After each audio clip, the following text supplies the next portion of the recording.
Good morning and welcome to everyone. Let's start with a prayer together. Heavenly Father, Divine Mother, friend, beloved God, great masters, Jesus Christ, Babaji Krishna, Lahiri Mahashaya, Swami Sri Yukteswarji, beloved Guru Deva, Paramahansa Yogananda Ji, saints of all religions, we bow at thy feet. We ask thy blessings on our satsang today. Be with us and help us to feel thy guidance, thy wisdom, thy love and joy. Om Shanti Shanti. Let's start with a song by Swamiji and then an excerpt from a talk by Swami Kriyananda Ji. Welcome again, everyone.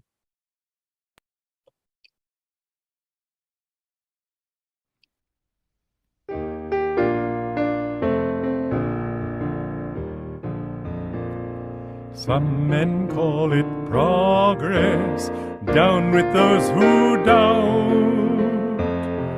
To join the causes others join, and shout when others shout. Come, you're a man, no passive stone. Stand up and call your soul your own. Go on alone, go on alone. Banish weakness, go on alone. Go on alone. Go on alone, don't look back, just go on alone. Some men call it freedom, new democracy. To shun the heights and cloud the depths and court security. Come, you're a man, no passive stone. Stand up and call your soul your own. Go on alone, go on alone. Banish weakness, go on alone. Go on alone, go on alone. Don't look back, just go on alone. Cowards see but pride in singularity. Oh, never mind if men are wrong, so long as they agree. Come, you're a man, no passive stone. Stand up and call your soul your own. Go on alone, go on alone. Banish weakness, go on alone. Go on alone, go on alone. Don't look back, just go on alone. Claim the power within you, error to defy. The world may change or disappear, but truth can never die. Come, you're a man, no passive stone. Stand up and call your soul your own. Go on alone, go on alone. Banish weakness, go on alone. Go on alone, go on alone. Don't look back, just go on alone.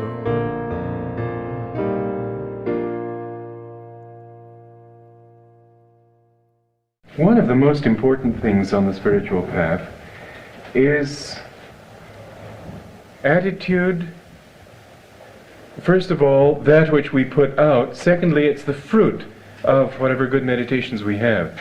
If we feel peace in our meditation and aren't able to translate that peace into our daily life, in other words, if the practice of meditation doesn't really make us more forgiving, doesn't really make us more understanding, if it's something purely private and internal, then we haven't really achieved the reality that we are seeking.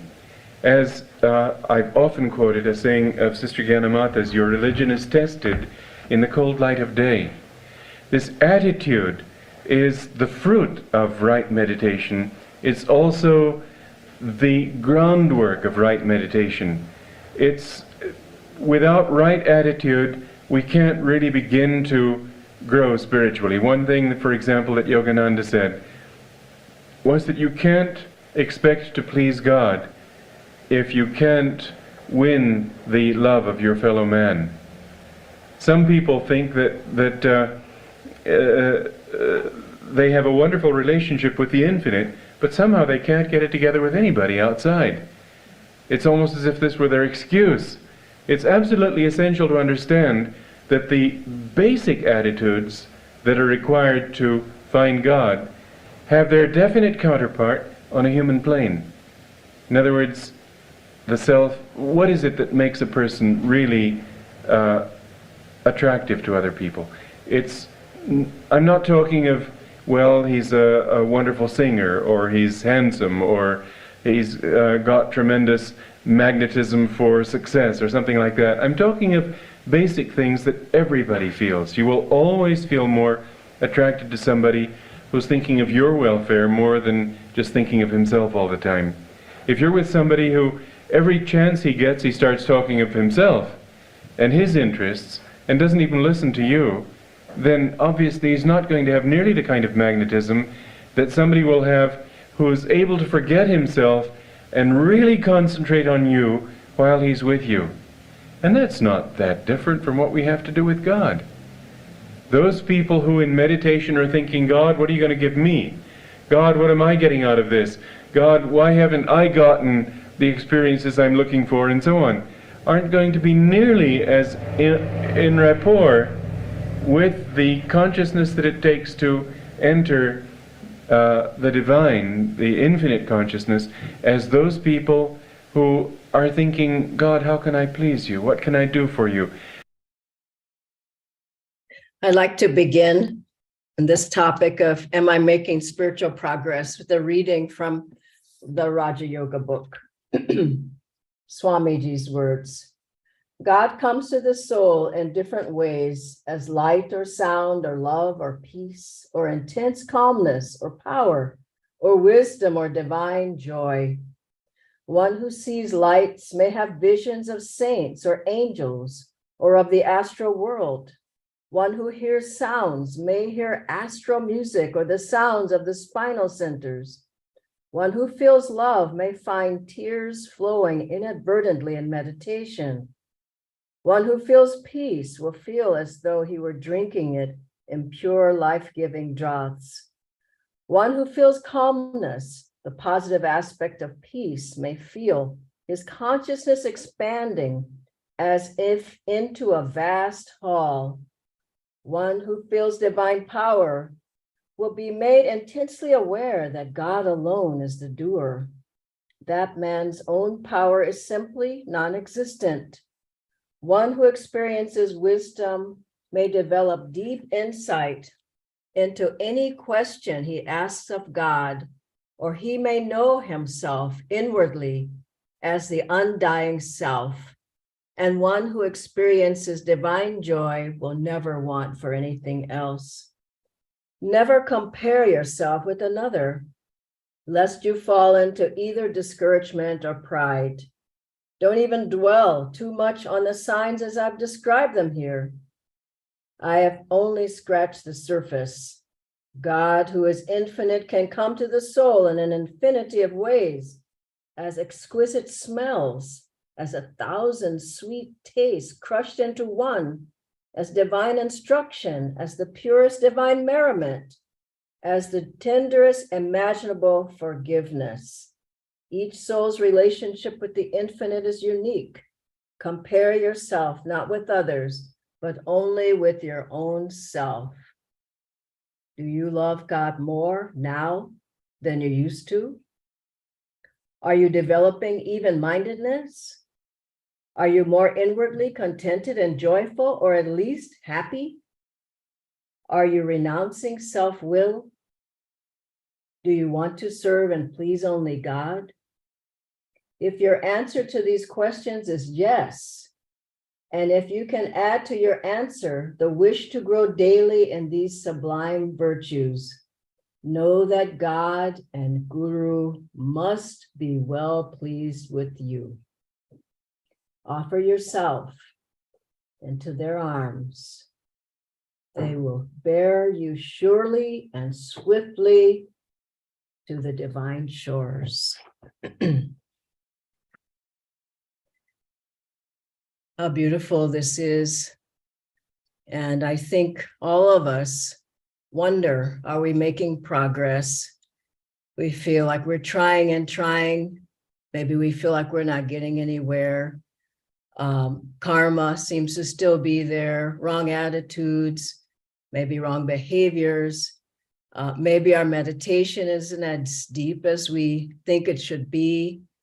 We're wondering if we'll ever really go into the light at the spiritual eye, or into Om, or lift the energy up the spine, or go into Samadhi. These are all questions, I'm sure, that cross our minds. But we are progressing. We have to know it, and it takes time. Like planting seeds. You don't go out and take the seeds out of the soil and keep looking at them or talking to them saying, are you growing? Are you growing? We leave the seeds in the earth and we keep watering. We take the weeds out.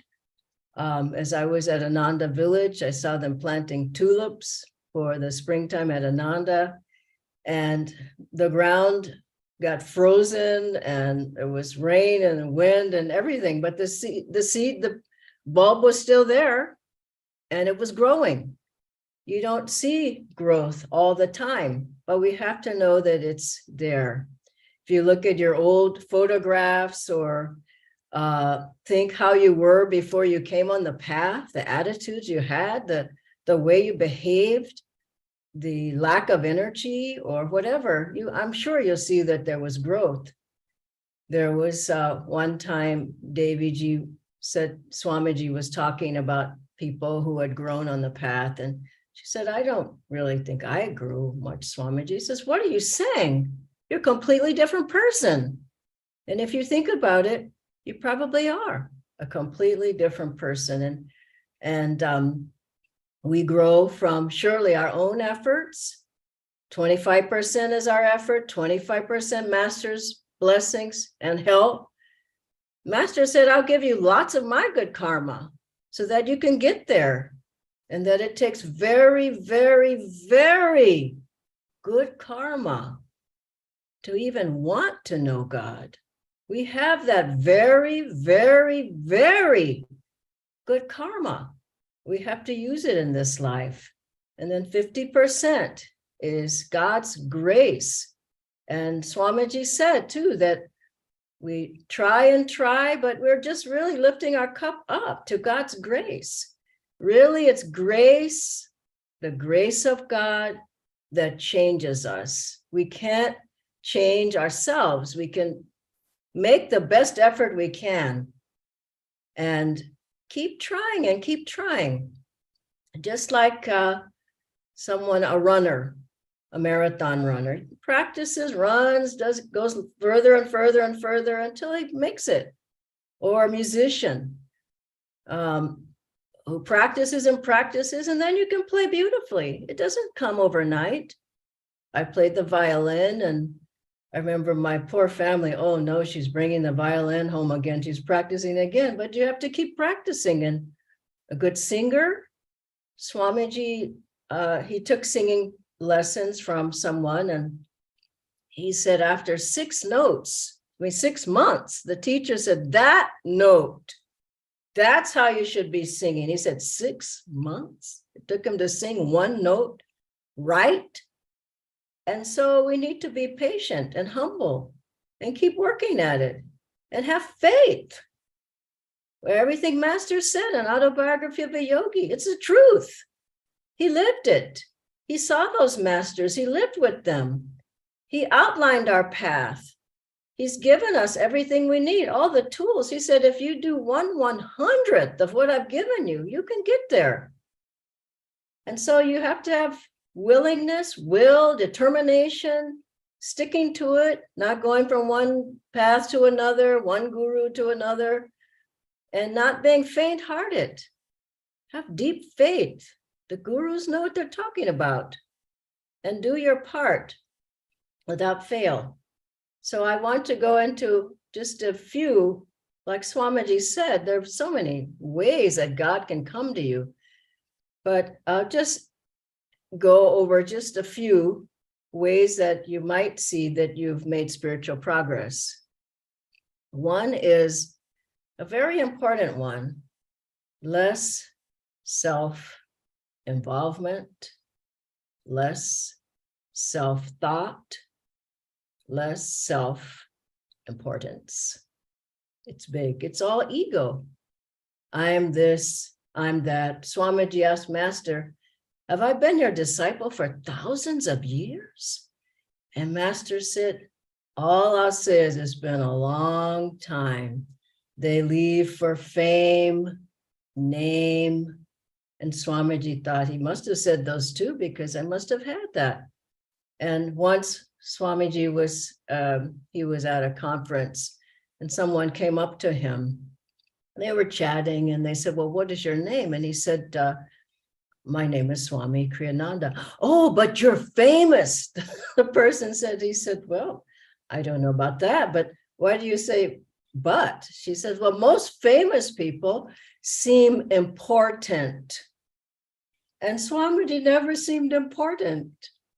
If you're comfortable in yourself, you don't care. It's not, oh, they give me the best seat. They have to call me such and such a person, Shri, Shri, Shri, or whatever it is. And I love this. Swamiji said is when people touch my feet, I feel they're blessing me. It's not like I'm giving them. So less importance of self. And it's something to work towards. Put yourself last. Try to get out of that self by serving, by helping others, by thinking of others, by giving to others. Anytime you feel like you're less expansive and more just shrinking, just find something to do for somebody else. And you can break it. But you can't want name, fame, people to look after you, want you. He didn't look after me well enough. They didn't take good care of me. Oh, just get out of it. And you'll find there's such freedom and just leaving it all to God and gurus and not, and getting out of the ego. The second is less pulls, outer pulls from the world. There are a lot of them out there, and more inner pulls toward God. What a beautiful one. That you don't feel to go do all the social things you used to do, or go to all the malls you can make it to, or go out to, I know no one goes to rock concerts or whatever, but things that are socially, they pull your energy outward and downward. You just feel you don't want that energy anymore.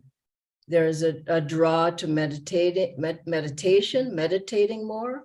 There's a draw to chanting, kirtan, coming to satsangs, coming online. There's a draw to service, Kriyaban retreat that's coming up. There's a draw to seclusion, to silence. These are surely signs of going deeper because you just don't have the outer pull towards the senses, not nearly as much. The energy is being withdrawn within.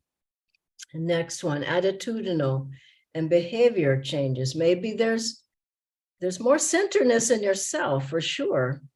So there's less worries because you're centered in the self. There's less being fearful. There's less emotional outbursts, anger, things, emotions like that. And there's more feeling of compassion, of love, of a joyful feeling, happiness, attitudes of service, other ways that you feel expansive, you feel kindness, helpfulness to others. And I remember Swamiji said to Master, I came to you, as he said just now, in a way, I came to you, Master, for what I can give you, not for what I'm getting back. And so the shift from the things that are important to you, to service, to giving to other people. And finally, more feeling, I mean, this could go on and on, but this is just not time. but more of a deep feeling of God's in your life, Guru's in your life, Guru's presence, God's hand in the things that happen in your life. Maybe circumstances change from your prayers, from your devotion. Your life becomes more in attunement with God. You feel a joy in your heart, no matter what happens. If people blame you, people love you, whatever, you know inside that no one can take that joy away from you. That's the joy and love of God. And I want to close with this beautiful reading from Autobiography of a Yogi. Then we'll have some questions. This was from Master when, after Swami Sri Yukteswarji gave him the experience of samadhi. So Master felt he still hadn't found God. So this was the conversation. One day I took a problem to Master. I want to know, sir, when shall I find God? You have found him. Oh, no, sir, I don't think so, Master said. My guru was smiling. I am sure you aren't expecting a venerable personage adorning a throne in some antiseptic corner of the cosmos. I see, however, that you are imagining that the possession of miraculous powers is knowledge of God. One might have the whole universe and find the Lord elusive still. Spiritual advancement is not measured by one's outward powers, but only by the depth of his bliss in meditation. Ever new joy is God. He is inexhaustible. As you continue your meditations during the years, he will beguile you with an infinite ingenuity. Ever new joy is evidence of his existence, convincing to our very atoms. Also in meditation, one finds his instant guidance, his adequate response to every difficulty. I see, Guruji, you have solved my problem. I smiled gratefully. I do realize now that I have found God. For whenever the joy of meditation has returned subconsciously during my active hours, I have been subtly directed to adopt the right course in everything, even in the details. I'll ask Nitendra to join me now on the screen. Thank you, Dhyanaji. I'll just share the list of questions. The first question, Dhyanaji, is sometimes I feel I'm making progress and then karma comes up and I feel I'm going backwards or at least not progressing. So what should I do in those situations? I think it's in the seeming. It seems, isn't it? And that's in your own mind. Let's face it, that's a delusion. You can engage in that delusion and just keep thinking, I'm not making progress. But you've heard everything Master said, Swamiji said, and we know we're making progress. And I think there's also a force that tries to hypnotize you and tell you you aren't. Is your path really working? Does meditation work? Does Kriya Yoga work? Why don't you try something else? And so don't entertain it. Just know. The one you should be asking is, Master, are you pleased? If Guru's pleased, what does it matter? And so, and don't look every day for a flower to pop up from the ground. It's not going to pop. It may not pop up for a long time, but you just keep going. You just have faith. And I can say over decades of being on the path that things went up sometimes they went down. Sometimes they went up, sometimes, but I knew I was heading in the right direction. That's the important thing. Is your direction up or down? Generally.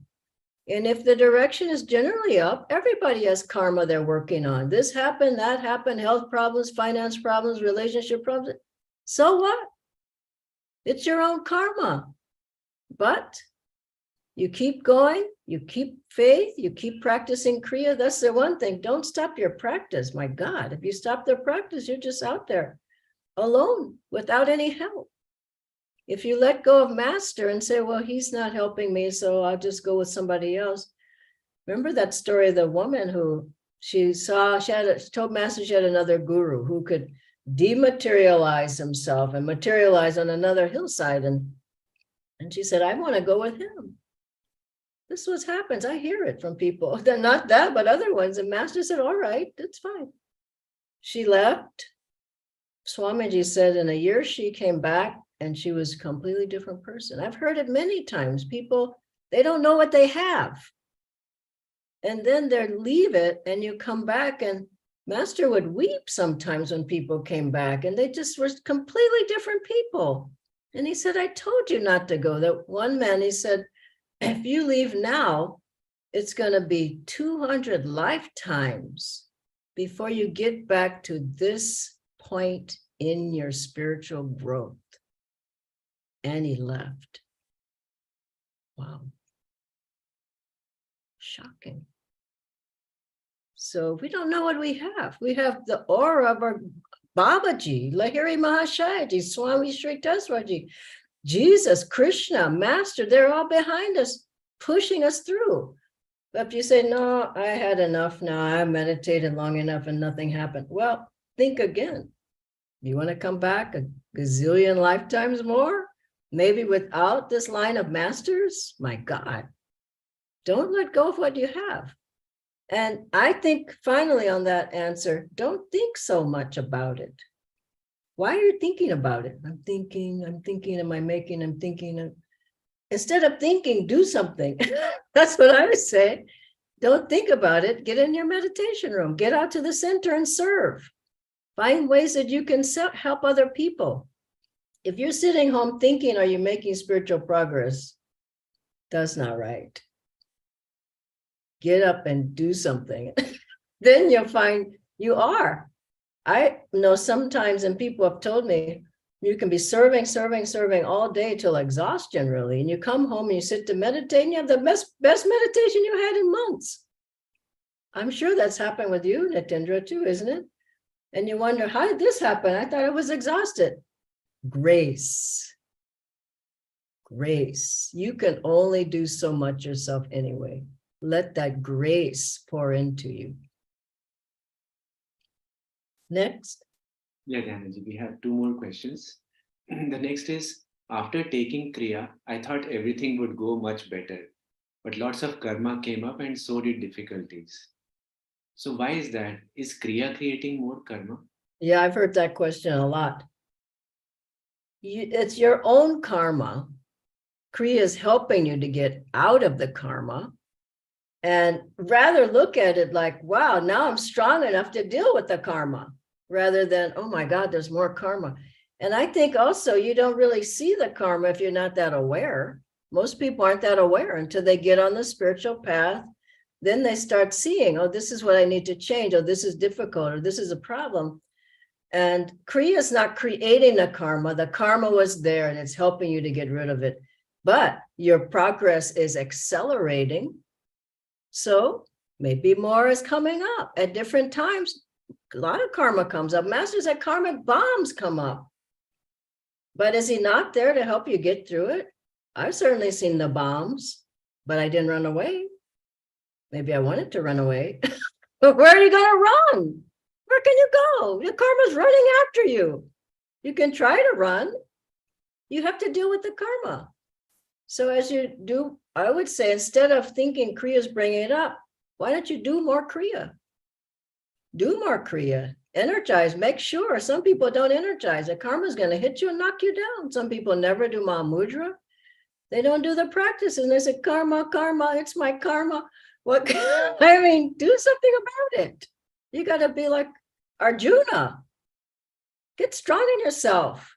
The path is not for weaklings, Master said. It's for warriors.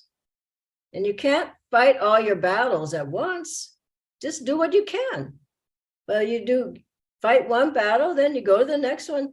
And like Swamiji's song, the problems are ever there. You get rid of one and you face his friend. Isn't it true? The friends are just waiting in line because it makes you strong and you get rid of the karma. And you want to find God or not. It's like a baby, saying, mommy, I don't want to go to school. I don't want, what do you say? Okay, don't go to school. No, you say, get up, get your clothes on, get that P2 bag and put it on, get on the bus.